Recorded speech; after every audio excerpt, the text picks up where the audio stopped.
All right, sitting on the blue couch at 401 North Market Street with Rae Gallagher, Executive Director for Girls on the Run, and we were just chatting about this amazing organization, and it is. I was on the founding board when gosh, I can't even remember. Was it 2008 maybe? When was 2012? I think was the first official year. Oh, right. Yeah. So I think it was like 2010 maybe then that I met with Renata and she was talking about this organization. So I'm so glad to hear it is still going and going strong. It's going very strong. Yes. Yeah. Thank you. So you took over a couple years ago. Yep. So tell everybody who may not know what Girls on the Run is. Yeah, absolutely. So Girls on the Run is a nonprofit organization.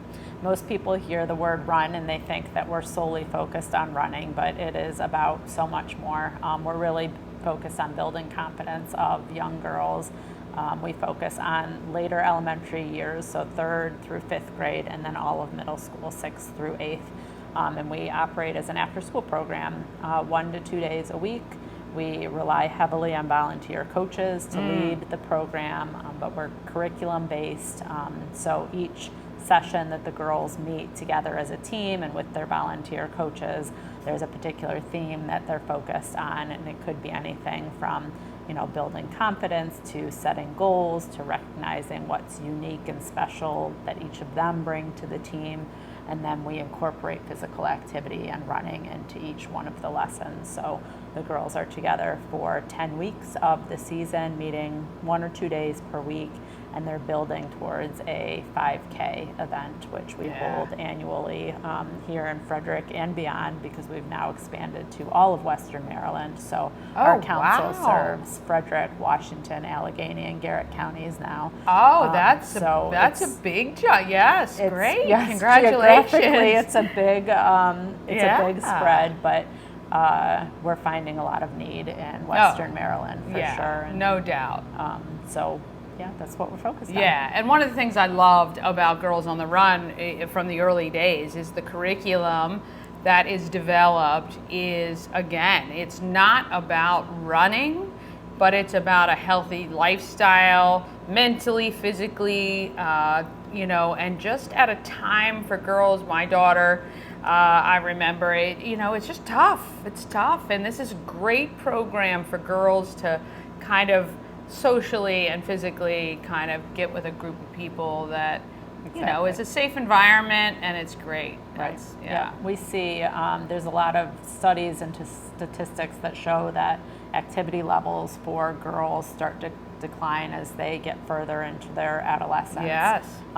There's quite a high percentage of our youth in general who are not meeting the 60 minutes of physical activity that's recommended by the Surgeon General. And so that's one of the things that we're really trying to combat, is those declining physical activity levels.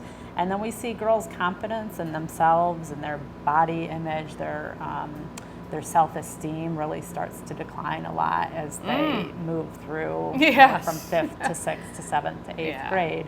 Yeah. And so we're really trying to build them up. And something that we're really excited about right now is that you mentioned getting involved over 14, 15 years ago.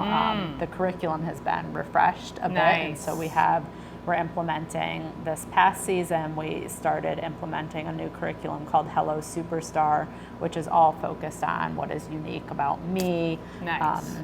From the girls' perspective, allowing them to sort of uncover their own strengths and what they bring to the team and the community. This fall, we're starting the second new refresh of curriculum, which is called Hello Mountain Mover. And it's all about identifying those challenges that girls face and then the resiliency they have to overcome them themselves, what they have, what their teammates have, what the volunteer coaches have. And then a third curriculum will be coming out next year called Hello Braveheart. And so focusing on those, unique characteristics, the courage that it takes to face challenges, to fall down and get back up again. So that's wonderful. What we're really trying because that to me was I was like, okay, because I'm not a runner. I even coached, so if you're in any of the schools where they're looking for coaches for Girls on the Run, you don't have to worry. You can fast walk like I did, But it really is great, and that's actually great for the girls who aren't physically active when they come into Girls on the Run, to show that it's okay. Like, it's really, I loved the 5K, it was really just about setting your mind to a goal, completing it, no matter how you finish. And I think that's such an important life lesson. So how many schools are you in Frederick County? So it varies each season, and we're gearing up right now for our fall season. I think last spring we were in about 20 schools, and we're returning to most of those and then expanding in Frederick County. In particular, I'm focusing more on our middle school program this fall as well. We haven't been in as many middle schools as I'd like, and I think middle school offers its own unique set of challenges for girls, and particularly that transition into sixth grade. My own daughter is going into sixth grade, and so I know what some of those challenges are that girls are facing. And so we're going into at least 3 new middle schools that we haven't been in a little while. So I'm guessing this season will probably be at anywhere between 20 and 25 sites in Frederick County. That's unreal. That's excellent. And the reason that it fluctuates is it relies on the volunteer coaches. So if you know somebody in the schools who would love to be a volunteer coach, this is great for anyone. You don't have to take the run out of the question, right? Take the running out of the question if you just want to be a great mentor to the young women in your schools, the girls in your schools. This is an amazing opportunity to do that. And the program only goes if someone steps up and takes it. And it's not a huge commitment of time. That's another thing that I loved about it, because we're all busy, we're all doing our thing. It's not a huge commitment of time. So I'm sure they can reach out at Girls on the, is it GOTR? It's look up Girls on the Run of Mid and Western Maryland, because otherwise it just gets too complicated. But yes, it is not a huge volunteer commitment. It's about 3 hours per week. So 90 minutes 2 days a week. And for our middle school program, it's 90 minutes for 1 day a week. In some of the schools, they're just offering it 1 day a week, and that still covers the curriculum. So you're absolutely right. Our volunteers are critical to making a difference. And you're absolutely right. You do not have to be a runner, walker. We're really focusing a lot on accessibility as well. And so making sure that any girl with any level of ability can come in and feel welcome and accepted in the program. Now, is the middle school program still called Girls on Track? It's called Heart and Soul. Heart and Soul. Oh, I think it did change. Several years ago. So Girls on the Run is the elementary school program, and then Heart and Soul is the middle school program. Yeah, look, again, great opportunity. So other than volunteers, how else can Frederick help? I know you guys were one of the recipients from Souls of Love. Because this does require all girls to have running shoes or appropriate footwear for participating in physical activity. And I know the scholarship program, I'm assuming, especially for some of the Western Maryland locations, is big. Yes, absolutely. We thank you for all you did to collect shoes for Souls of Love, because we got 500 pairs of shoes this year, and we're likely to serve between 800 and 900 girls through the course of this year, and so at least half of them will receive new running shoes, which is really important when you show up to a practice and see a girl wearing a pair of Crocs and running her laps in, and knowing that that's just not, it's not going to be good for her feet in the long term. So and it's not safe either. I mean, they should have good shoes, so that's great. And we are seeing an increased need for scholarships, because we are a fee-based program. Families pay for girls to participate in the program. That's how we cover our costs around the curriculum and staffing and all of the things the girls get as part of the program. They get a journal, they get a Girls on the Run shirt and a water bottle, and the entrance into the program, as well as the 5K event. All of that is covered as part of their cost. Well, that's the other thing I love as a parent who paid. Once you pay, you're covered, right? There are no additional fees that come up throughout the year, which is nice. But there are a lot of kids that need some assistance financially, full Correct. or part. Yep. So it requires the community to step in. Yes, and so we never turn a girl away, ever. We don't want cost to be a barrier for anybody to participate, and so we do write grants and get a decent amount of support from foundations throughout Frederick County, and then we have a pretty generous community. We do. We definitely have families who come in and register their girl and donate an additional $15 or $20, which helps us to cover costs for other girls who maybe can't afford the full tuition. And anytime a girl comes on to register, we do have a sliding scale based on income that they can complete. And even if that cost is too much, we will work with the family, because we don't. Yeah, we want the girls, right? This program is, and we don't want to turn anybody away if they can't afford. All right, so if somebody out there has a girl between 3rd and 8th grades in Frederick County, now if the program isn't available in one's middle school, can they go to another middle school to have it? Oh, great. They absolutely can. And homeschoolers too, right? Homeschoolers are also able to select any school that they can get to that matches with their schedule.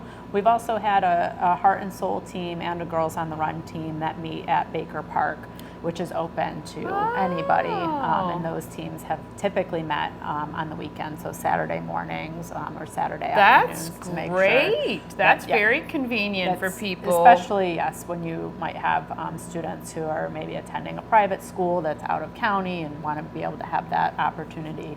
So we are really trying to expand where we're present and make sure that we have programming that can meet. Well, that weekend, that's a great idea. And like you say, I mean, sometimes kids are just overscheduled, or maybe the after school program that they're attending, it doesn't make it conducive to being at the school after hours or whatever. That's a great way to get girls involved in another team. So how many girls will you have this fall season? Do you think? In Frederick County, probably around 300, I would guess, is probably where we'll be. And it could be more, it could be less. We're right in the gear up as the kids are coming back to school and as staff are returning to school buildings as well. There's a little bit of a time gap here where we're like ready to go, but everybody's easing back into the school year. So the season will launch mid-September, so the 2nd or 3rd week of September, and then it'll run through the first weekend in December when we have our Candy Cane Dash, which is the Candy Cane Dash. Great race in Baker Park. So if you are a runner and you just want to participate in that, which ultimately supports the organization, there'll be information at Girls on the Run if you search for it online. That's always a great race. Everybody dresses up. It's really fun. The great thing, all the girls participate, and it's really fun to watch them warm up and all the different teams come together in one place. It's a very, it's a love fest. It really is. It really is. It's a love fest. I love it. It is open to the community. All of the girls do run with their running buddy, and if you come out, you'll see the girls wearing a number 1 bib. Every girl gets a number 1. And they run with a running buddy, but it's open to the community as well. And we also need a decent number of volunteers to make that event successful too. And so if there's anybody who thinks, I can't quite commit to the coaching requirements every week, but I want to come out and support, we need a lot of volunteers for our 5K event as well, and that information is out there. But yes, the Candy Cane Dash it's super fun. It is fun. It is a big celebration, and we do have a lot of people that come out and dress up as the Grinch or candy canes or reindeer or whatever. Santa, get all that. It's really, really fun. Well, I think what we'll do is maybe we'll bring you back before when you guys are taking registrations, because that's a great race, and I would definitely volunteer for that, so I'll come out and help. But look, Girls of the Run, it's an amazing program. Whether or not you have girls, it's a great program to be involved. You don't have to have a student in the school to be a coach. Find Girls on the Run, find the Candy Cane Dash. If you are a runner and you want to participate, they would love to have you as a volunteer or participant there as well. Rae, thanks so much. Thank you.